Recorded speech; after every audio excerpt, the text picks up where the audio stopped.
Hey everyone, welcome to Invincible Publishers. We are back with a book review, and today we have a very special book with us, Kashmir, A Paradise Lost by Khalid Akhtar.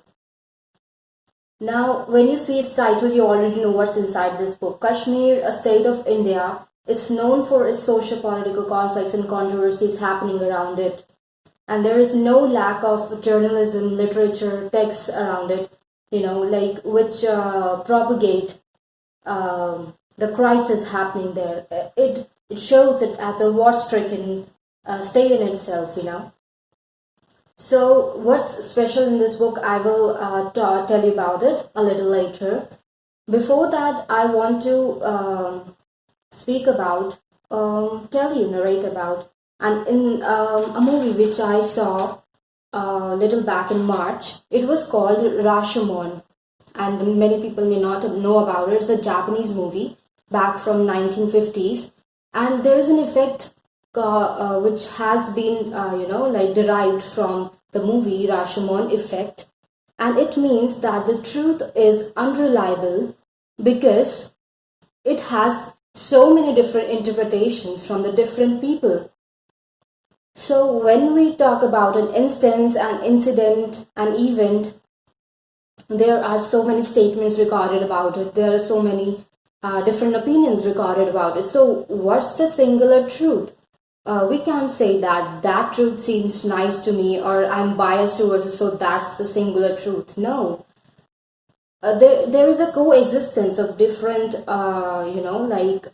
biases, statements, or opinions. And I guess that's the truth. You may have also felt this. It's not about only abandonment, okay, we're done with this. There are so many conflicts around it. We don't want to do this. But it's, realizing, seeing its true nature. If a conflict is happening somewhere, there are bound to have more conflicts because it kind of has a nature which increases the conflict. A conflict is whenever a wound is happening somewhere, it's bound to be grown, into a scar or something very serious, right? So we must see this as it, we humans have done a lot to interpret singular truth or anything in our own ways. We have tried to manipulate, prune things, certain things. For example, there is a plot of trees and plants, and we, prune it, we manicure it so that it looks beautiful to us. But if we let it be, let it grow, the wilderness is so self-sufficient and, complete in itself that we don't need to intrude. I think humans are getting more as intruders, right? So if we see a conflict happening somewhere, or anything happening, a socio-political landscape of Kashmir too, with a detached eye, without our own, sticky so-called biases, we can see the singular truth. And there is a coexistence of religion there. There is a coexistence of opinions there, and so I guess it's its own true nature, and that's what this author Khalid Akhtar has done in this book. That he has portrayed the raw emotions, the true nature of the people out there, the very common people, not any special, क्या बोलते हैं, celebrity, or like a हस्ती, कोई जैसे बोलते हैं हिंदी में. उसको नहीं उकेरा है इस बुक में खालिद अख्तर ने.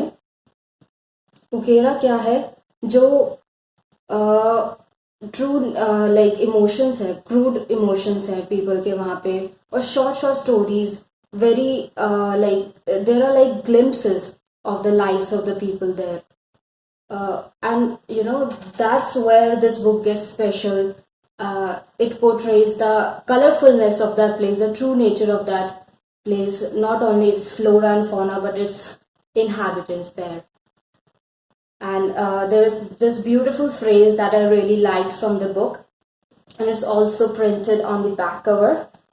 The city was indeed a tourist hub, but he saw only a gloom prevailing around him. He would often look up towards the sky and then gaze down at his shikara. Shikara is a boat. Be it spring or the season of autumn, the nargis flowers never failed to blossom, and the tall chinars always stood firm. See how author has described its, like what's on that state, and subtly added this, and the tall chinars always stood firm. So like it will be as it is, and we humans are just like warring amongst us to own something which is really not ownable. We can't own something which is eternal, right? We are a part of it. So I think that you must read this book to get a glimpse, the true glimpse. And Khalid Akhtar has done this so beautifully because he has been in Kashmir for much time. He has interacted with the commonest people there, and actually he is a teacher, English teacher, and a journalist too. He caters to these socio-political issues with his writing. And so that's it. I hope you would read this book, and I hope you have a wonderful day ahead. See you until next time.